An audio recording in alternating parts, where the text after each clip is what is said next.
Assalamualaikum warahmatullahi wabarakatuh. Alhamdulillah hamdan wa syukranillah amma ba'd. Kembali lagi bersama saya Deta. Kali ini saya akan membahas terkait dengan kelas jabatan.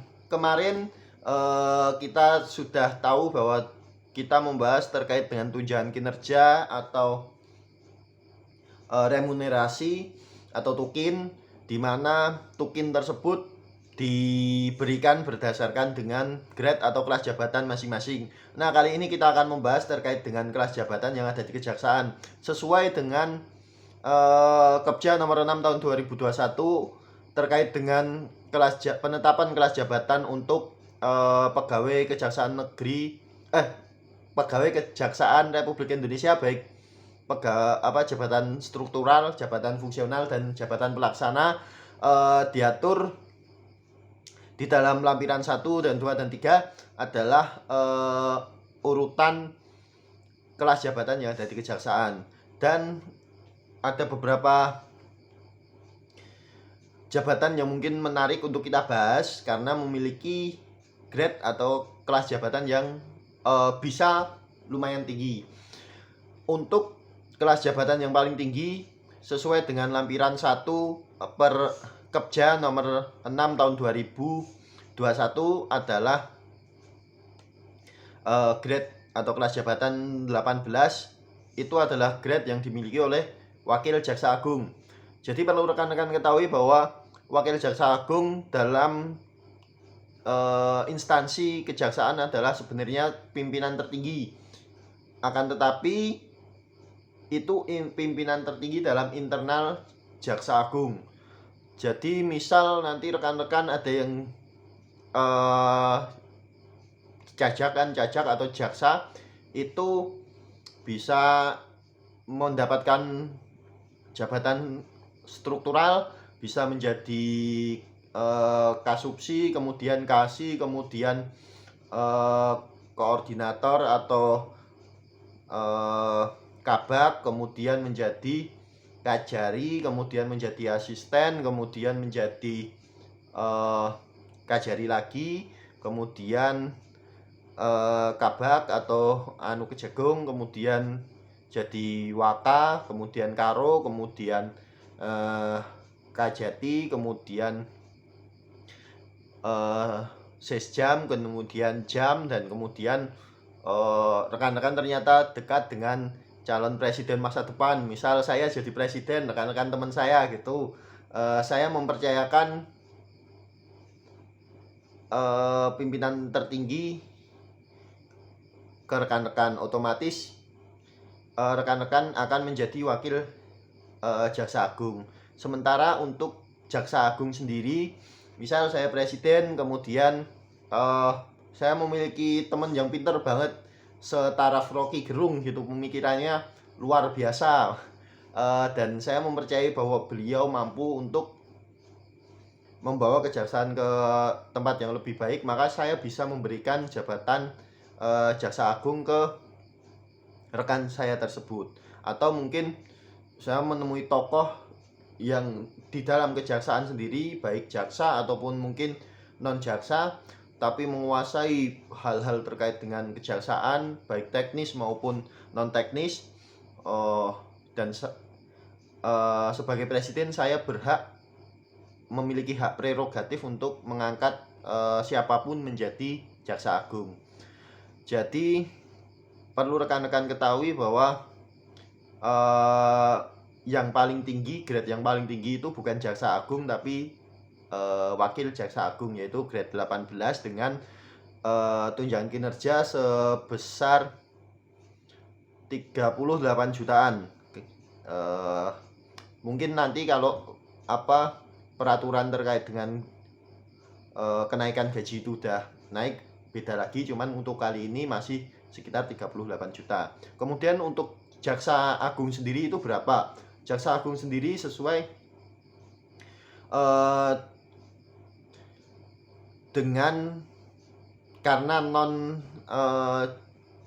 bukan termasuk dari jabatan struktural di kejaksaan, maka gajinya adalah 150 kali grade 17. Jadi grade 17 sendiri adalah jabatan untuk para jaksa agung muda dan juga kabandiklat itu sebesar 32 jutaan. Jadi kalau 150 dari 32 juta otomatis jaksa agung mendapatkan tunjangan sebesar 45 jutaan atau lebih lah.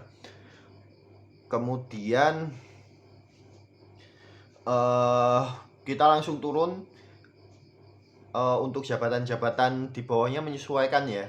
Kita bahas di jabatan-jabatan yang ada, yaitu jabatan pengelola penanganan perkara. Pengelola penanganan perkara sendiri adalah jabatan yang termasuk paling rendah di kejaksaan karena grade yang dimiliki hanya 5. Grade 5 tersebut adalah grade terendah di Peraturan Kepja nomor 6 tahun 2021 ini, dan tidak ada yang di bawahnya, tidak ada 4, 3, 2, dan 1. Grade-nya paling rendah adalah grade 5, itu sama dengan grade teknisi peralatan mesin, kemudian teknisi listrik, telepon, AC, lift, listrik, jaringan, kemudian pemeliharaan senpi, kemudian pramubakti atau pegawai yang bantu-bantu, kemudian pranata taman, pranata teknologi, pranata pasukan pengamanan dalam, petugas pengejaran, pengemudi pengawal tahanan, pengawal khusus, kemudian yang paling rekan-rekan sukai adalah jabatan ajudan. Jadi perlu rekan-rekan ketahui bahwa ternyata jabatan pengelola penanganan perkara, kemudian jabatan ajudan, kemudian jabatan pengawal khusus atau pengawal pimpinan itu di kejaksaan sendiri memang terhitung grade yang paling rendah dengan gaji yang saya sebutkan tadi sekitar 3 juta sampai 3 juta 100, tunjangan, maksud saya tunjangan kinerja 3 juta sampai 3 juta 100, dan kelas jabatan 5. Mungkin bagi rekan-rekan ada yang menganggap bahwa pekerjaan ajudan itu adalah kerjaan elit. Mungkin iya karena dekat dengan pimpinan, tapi kalau dilihat dari kinerjanya, kemudian dari hasil yang didapat, saya rasa itu tidak sepadan. Sebaiknya hindari jabatan-jabatan yang berhubungan dengan pengawalan pimpinan. Kemudian mungkin ada dari rekan-rekan putri yang tertarik untuk menjadi sekretaris, kemudian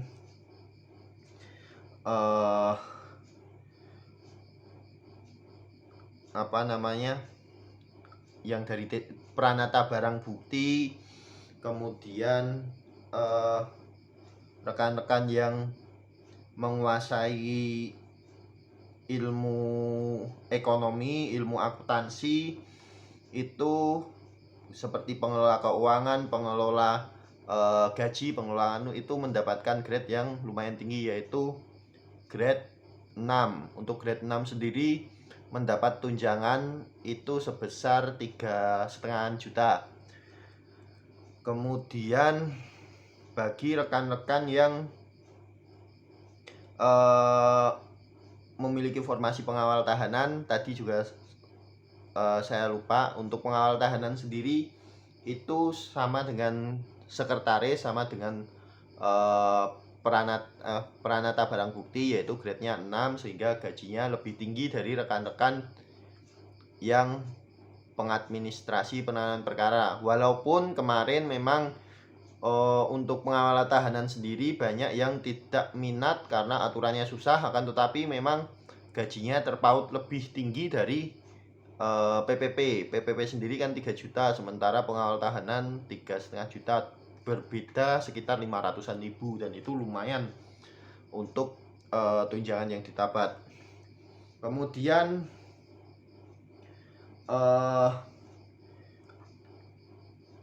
ada beberapa jabatan yang mungkin menarik untuk rekan-rekan ketahui, antara lain adalah jabatan yang bisa grade-nya cukup tinggi walaupun bukan jabatan struktural. Antaranya adalah untuk bidan itu bisa sampai 13.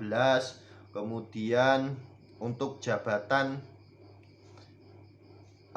penerjemah bagi rekan-rekan yang nanti mau melanjutkan S1 bahasa Cina atau bahasa Inggris itu berpeluang bisa menjadi penerjemah dengan grade 13. Grade 13 itu lumayan loh, karena tunjangan kinerjanya sekitar 10 juta, belum ditambah nanti gaji rekan-rekan, kemudian tunjangan lain-lain, kan bisa dibilang cukup lumayan dibanding dengan rekan-rekan yang tidak mengambil formasi itu. Seperti misal yang dari hukum, mungkin nanti rekan-rekan mau ambil penyetaraan jurusan hukum, itu saya rasa tidak ada yang bisa memiliki grade sebesar itu, karena hukum sendiri yang grade tinggi diambil oleh para jaksa. Kemudian selain penerjemah juga bisa widya suara. Widya suara juga maksimal bisa grade 13. Begitu juga dengan apoteker. Kemudian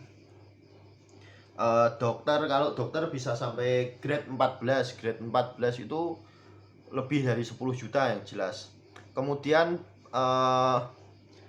jabatan yang rekan-rekan mungkin tidak pernah dengar tapi sangat menarik, yaitu pustakawan. Pustakawan sendiri adalah salah satu jabatan yang cukup digemari karena pekerjaannya tidak terlalu banyak dan grade-nya juga tinggi, tunjangannya tinggi, bisa sampai grade 13. Kemudian ada lagi perencana. Nah, perencana sendiri biasanya diambil dari jurusan-jurusan seperti teknik, seperti manajemen dan sebagainya. Akan tetapi untuk teknik sendiri seperti teknik sipil, teknik perencanaan wilayah itu jarang ada bukaan, dan untuk penyetaraan atau penyesuaian ijazah itu tidak pernah dibuka. Maka untuk perencana itu biasanya hanya diambil dari rekan-rekan jurusan manajemen, kemudian beberapa yang S2 hukum dan sebagainya. Kemudian perancang peraturan perundang-undangan utama biasanya nanti ditempatkan di Kejagung, membantu perumusan perundang-undangan, itu juga bisa grade 13. Kemudian peranata komputer utama, Prakom, itu juga bisa 13. Makanya kenapa dari kemarin banyak dari rekan-rekan yang saya sarankan kalau tidak mengambil komputer, ambil bahasa, karena itu memang paling bagus di kejaksaan sendiri. Kemudian peneliti utama juga bisa sampai 13. Kemudian jaksa. Nah, bagi rekan-rekan perlu rekan-rekan ketahui bahwa kalau rekan-rekan bisa menjadi pustakawan misal, itu rekan-rekan sama dengan jaksa utama muda. Jaksa utama muda itu bintang 2. Gajinya kurang lebih sama dengan para jaksa yang memiliki bintang 2 tunjangan. Jadi kan cukup menarik kalau rekan-rekan ketahui. Walau memang kalau jaksa kan nanti ada tunjangan jaksa sendiri, itu yang lumayan gede juga. Akan tetapi untuk tunjangan kinerja rekan-rekan bisa menyamai dengan tunjangannya jaksa bintang 2. Kemudian staf ahli biasanya diambil dari para jaksa yang memiliki intelektual tinggi, biasanya para doktor, dan itu grade-nya lumayan tinggi, yaitu 16. Mungkin cukup sekian yang bisa saya sampaikan. Ada salah kata mohon maaf. Wabillahi taufik wal hidayah. Wassalamualaikum warahmatullahi wabarakatuh. Nanti bagi rekan-rekan yang penasaran, akan saya lampirkan di akhir video terkait dengan screenshotan eh, lampiran dari Kepja nomor 6 tahun 2021, atau mungkin bagi rekan-rekan yang males mempause-pause bisa langsung download Kepja nomor 6 tahun 2021 untuk mengetahui kira-kira rekan-rekan mau jadi apa ke depannya. Mungkin cukup sekian yang bisa saya sampaikan, ada salah kata mohon maaf. Wabillahi taufik wal hidayah. Wassalamualaikum warahmatullahi wabarakatuh.